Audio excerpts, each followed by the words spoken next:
자, 김민석 전 총리. 그러면 여기서 차례로 정청래 전 대표는 어디에서 무슨 얘기를 했는지, 송영길 의원은 또 어떤 얘기를 했는지까지 차례로 여러분께 저희가 공정하게 방송해야 되기 때문에 들려드리도록 하겠습니다. 먼저 정청래 전 민주당 대표는 고 노무현 전 대통령 묘역 참배하고 노사모 출신이라는 점을 거듭해서 강조했다고 하는데 한번 보시죠. 이것으로 참배를 모두 마치겠습니다.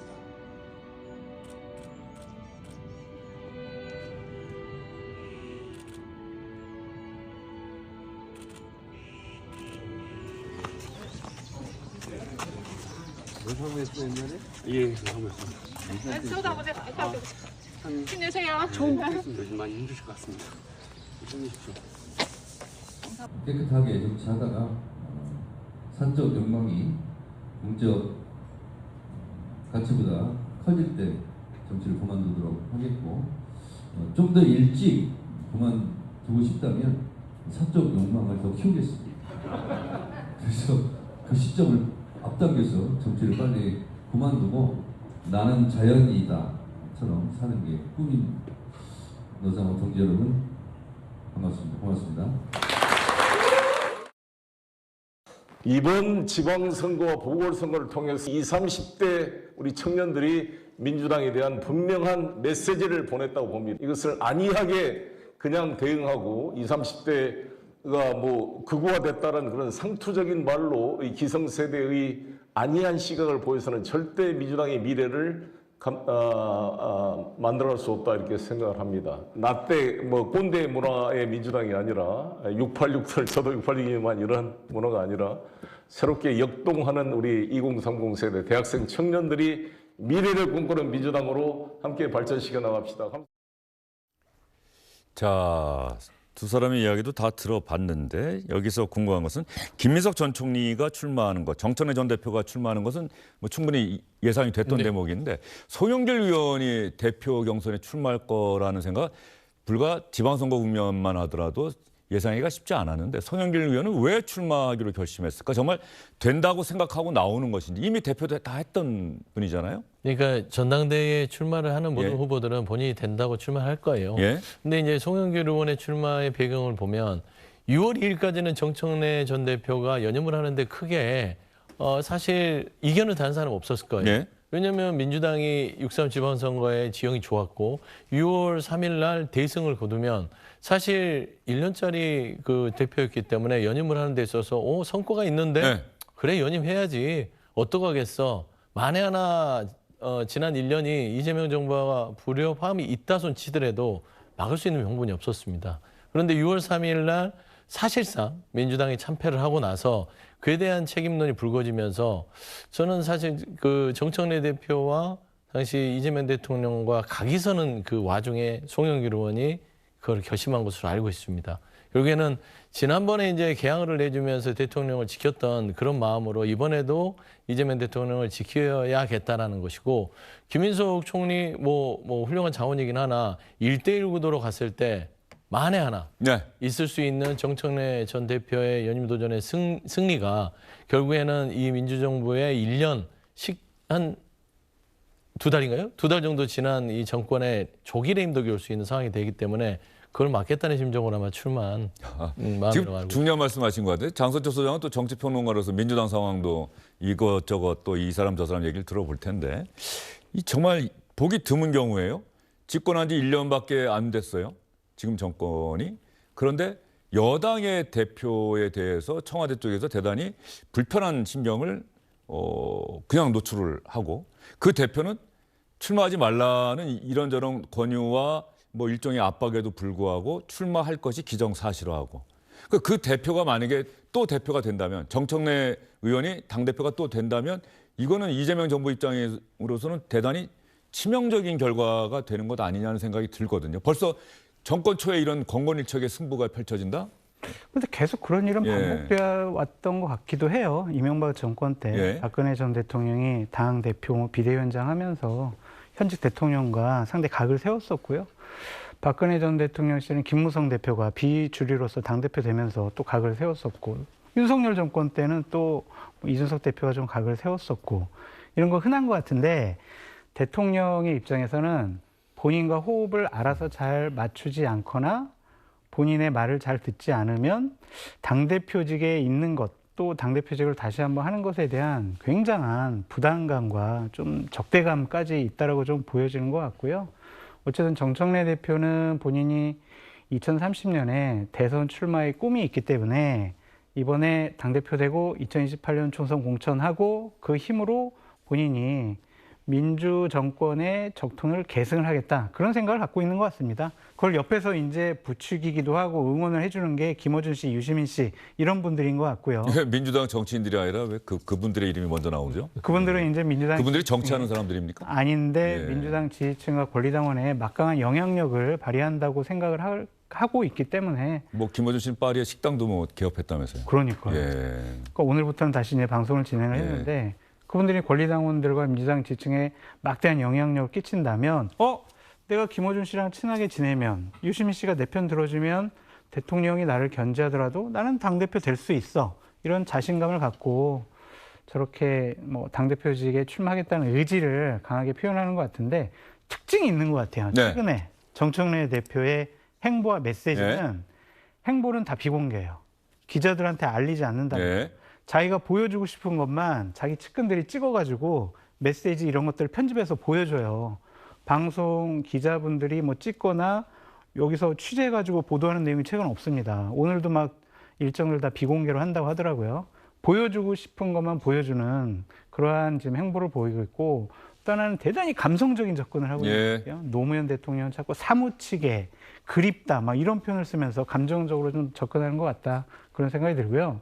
송영길 전 대표는 훈계형인 것 같습니다. 예. 정청래 대표도 뭐라고 하고 우리 민주당이 이렇게 가면 안 된다고 하고 그런 모습을 보면 본인은 아니라고 하지만 좀 페이스메이커로서 대통령과 호흡이 맞는 분이 당대표가 될 수 있게 분위기를 좀 조성하려고 하는 것이 아니냐라는 생각이 듭니다. 예.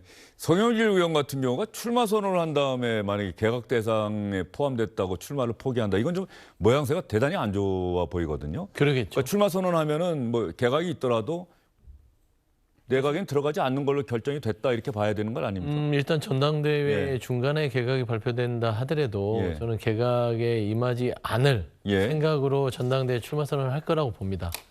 다만 이제 그 부분들은 이제 그 후보자인 송영길 의원이 판단할 부분인데 본인의 개각보다는 사실 이재명 정부가 그것도 집권여당의 전당대회를 통해서 레임덕이 온다는 게 말이 되는 건 아니잖아요. 참 집안 망신이죠. 그렇죠. 그래서 이런 부분들은 민주당답지 못하다는 그런 어떤 본인 스스로의 큰 고심이 있었던 것 같아요. 그래서 페이스메이커라는 말도 본인 입장에서 육선에 광역시장도 했죠. 따지고 보면 당대표도 했습니다. 예. 나올 이유가 없는데 왜 나왔겠냐라고 제가 한번 물어본 적이 있어요. 근데 이대로 지금 이재명 대통령이 흔들리면 우리 민주 진보 진영이 총선도 우리 당담할 수 없고 그럼 재집권을 못한다. 재집권을 못하면 검찰개혁 이렇게 열심히 해놨는데 나중에 다 물거품 되는 거고 모든 정부의 성과는 멈춘다. 그렇기 때문에 내년 총선 승리와 그를 바탕으로 한 재집권을 위한 어떤 본인의 어떤 역할들을 자기가 해야겠다라고 결단한 것으로 제가 들었습니다. 예. 그게 페이스메이커예요. 페이스메이커인지 알면서도 그걸 감내하겠다고 나온 거라는 거죠. 이재명 대통령은 정청래 전 대표가 되면은 조기 레임덕의 위험성이 있다라고 좀 지적들을 하셨는데 정청래 전 대표는 만약에 이번에 나갔다가 떨어지면 다음 총선 공천도 쉽지 않을 것이고 정치를 아까 조금 전에 말하는 것처럼 그만둬야 되는 상황까지 가는 것 아닙니까? 이게 그래서 아까 제가 권건일측의 승부라고 얘기했던 거거든요. 근데 이제 두 가지 판단을 할 것 예. 같아요. 출마해가지고 내가 떨어지더라도 비주류의 수장으로서 당내 어떤 여당 안에서 야당의 역할을 하게 되면 나의 정치적인 영향력과 존재감은 그래도 인정받을 수 있을 거야. 최소한 나의 공천, 나를 따르고 있는 의원들 내가 챙겨줄 수 네. 있을 거야. 이런 생각도 할 수 있을 것 같고요.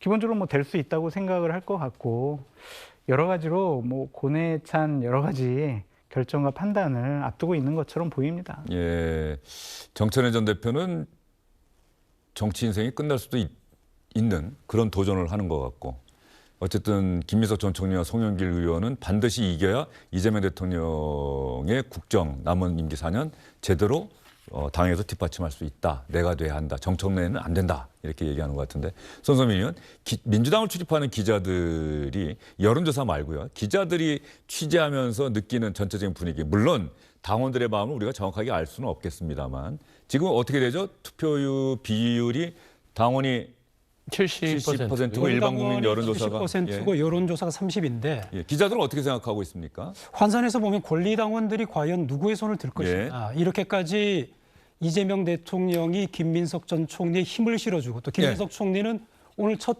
출마 선언 장소로 민주당의 어떤 적통 지역이라고 할 수 있는 광주 전일 빌딩에서 택하지 않았습니까? 예. 그 말인즉슨 본인이 민주당 그리고 이재명 정부의 성공을 이끌 적자다라고 이야기하는 것인데 호남에서 보면은 30% 권리당원의 표수를 차지하고 있다고 해요.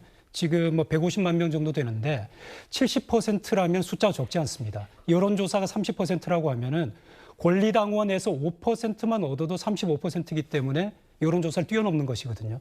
결국 권리당원에게 얼마나 호소하느냐. 그래서 김민석 전 총리도 그렇고 정청래 전 대표도 그렇고 직접적으로 서로에 대한 공격보다는 권리당원을 얼마나 끌어안고 지지층을 얼마나 확보하는 그런 싸움을 계속하는 것이 이번 민주당 전당대회에서 관전 포인트라고 할 수 있을 것 같습니다. 그 완벽한 1인 1표제가 이번 전당대회 때 처음으로 적용되는 겁니까? 그렇습니다. 예. 일단 뭐 이제 그 지역별 보완 보정 부분들이 지금 흔히 대구 경북의 당원들의 한 표와 호남 지역의 당원들의 한 표가 같을 수가 있느냐. 어려운 지역에서 그렇게 열심히 해왔는데 아무래도 당원 수도 적고 부족하고 똑같이 한 표로 한다면 이쪽이 고향인 대구 경북이 고향인 누군가가 민주당 전당대회 출마한다면 될 수가 없는 것 아니냐 뭐 이런 지적이 있었잖아요. 그런 지적 때문에 이제 1인 1표제에 대한 그 포지션을 줄여왔죠.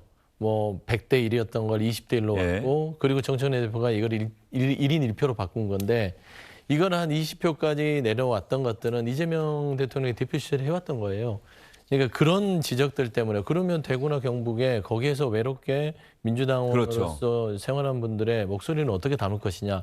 여기에 대한 보완책들을 좀 내놨어야 된다라는 것 때문에 멈춰 있었는데 정청래 전 대표가 본인의 당대표를 준비하면서 결국 1인 1표를 통과시켜버립니다. 그래서 이제 이미 통과된다고 해서 이걸 반대한 게 아닌데 사실 1인 1표제가 어느 정도 완충작용하는 보완책이 있었으면 모르는데 이게 선거에 이용하려고 했던 게 아니냐라는 것들이 한 번 더 부딪힘이 있을 것 같은데 저는 7대3이라는 비율 자체가 이 자체도 좀 고민 안 한 것 같아요. 예? 70% 당원, 30% 국민 여론인데 여기에는 70%는 대의원들이 있었습니다. 대의원의 포지션이 20인가 30이 있었는데 이것도 이제 1인 1표가 된 거예요. 그러면 5대5로 하는 게 더 낫지 않느냐. 왜냐하면 민심과 당심을 어느 정도 괴리를 좁히려면 대의원도 1인 1표제면 굳이 70%의 대의원을 넣을 필요가 없거든요. 그래서 저는 이런 고민들 자체도 룰 때문에 조금 신경전들이 좀 가야 되지 않을까 그렇게 좀 보입니다. 예, 민주당 전당대회 8월 17일이고 충청권에서 출발해서 충청권에서 마무리되는 일정인데 어쨌든 간에 정청래 전 대표가 다시 당대표가 되느냐 아니면 김민석 전 총리가 뭐 청와대나 이런 민주당 내부의 우호적인 기류 속에서 되느냐 아니면 페이스메이커로 지칭되지만 그래도 당대표까지 지냈고 6선의 최다선 의원인 송영길 의원이 다시 한번 민주당 대표가 되느냐 결과에 따라서 앞으로 여권의 국정 운영에 상당한 영향이 있을 것으로 예상이 되기 때문에 저희가 앞으로 각각의 단계마다 여러분께 실시간으로 자세한 내용들 전해드리도록 하겠습니다. 하나만 덧붙여 말씀드리면 프레임 자체가요. 이번 전당대회가 이재명 대통령이 미는 듯한 김민석 후보가 되지 못하면 이거는 당정각의 파국이다. 이재명 대통령 레임덕이다. 이런 프레임이 강해요. 그거를 민주당 지지층과 권리당원들이 알 겁니다. 그러면 본인들이 정청래 대표를 선택을 했을 때 그 뒷감당을 못한다라고 생각할 거예요. 우리가 자칫 잘못하면 총선 우리 지고 대선까지 뺏길 수 있다라고 생각을 할 거기 때문에 프레임상 김민석 후보가 좀 유리한 분위기 아니냐라고 볼 수가 있죠. 지난주 금요일에 한민수 의원 지금 저 정청래 당대표 비서실장을 했던 의원이 나왔어요. 질문했더니 상당히 불쾌해하던데 지금 다른 쪽에서는 그 전당대회 구호가 그런 거 아니에요. 정청래가 또 되면 당청 관계는 끝난다. 이래도 정청래 전 대표를 지지하실 겁니까? 이렇게 나간다라고 제가 질문을 했더니 상당히 불쾌하긴 했는데 한민수 의원으로서는 좀 억울하다 이거죠. 정청래 대표가 이재명 정부 성공을 위해서 열심히 했는데 그 단심을 왜 못 믿어주느냐 뭐 이런 거죠. 마음은 믿는데 결과를 못 믿는 거예요. 마음을 믿는데 결과를 못 믿는다. 결과죠. 예. 자, 그런데 김민석 전 총리, 송영길 의원이 지금 손석민 의원 보기에 그러면 정청래 전 대표를 능가하는 그 무엇이 그분들에게는 있는 겁니까? 어떻습니까? 두 사람이 어떻게 보면 협공하는 모양새잖아요. 저 송영길 전 대표, 송영길 의원이 지난달 18일에 이재명 대통령하고 비공개 만찬을 했었다는 사실이 알려진 바 있는데 그 관련해서 이제 박지원 의원, 당내 가장 원로죠.